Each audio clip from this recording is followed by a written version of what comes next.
কবিতাৰ শিৰোনামা মই ব্যস্ত নহয়, মই ব্যস্ত নহয়।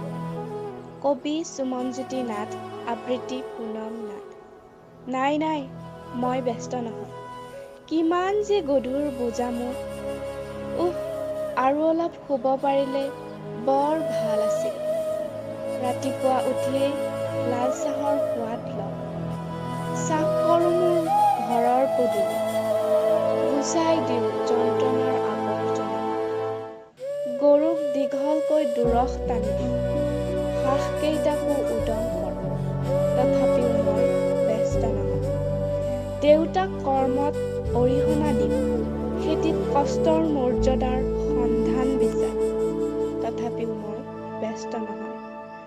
পথাৰত গজিছে ধান, তাতে আকৌ উদং গৰুৰ জাক জাক। কষ্টৰ পৰিশোধ বজাই ৰাখি দৰাই দিছোঁ। বোকা লেতেৰাৰে উভতি আহোঁ, শান্তিৰ এসাঁজ গ্ৰহণ কৰোঁ। কেতিয়া জিৰণিক আশ্ৰয় দিওঁ মোৰ ব্যস্ততাৰ কোলাত। তথাপিও মই ব্যস্ত নহয়।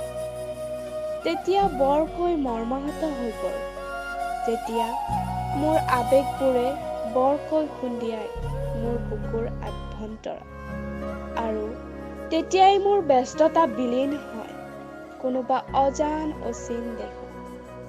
সেই হেতুকে মই চিঞৰি উঠোঁ, মই ব্যস্ত নহয়, মই কেতিয়াও ব্যস্ত নহয়।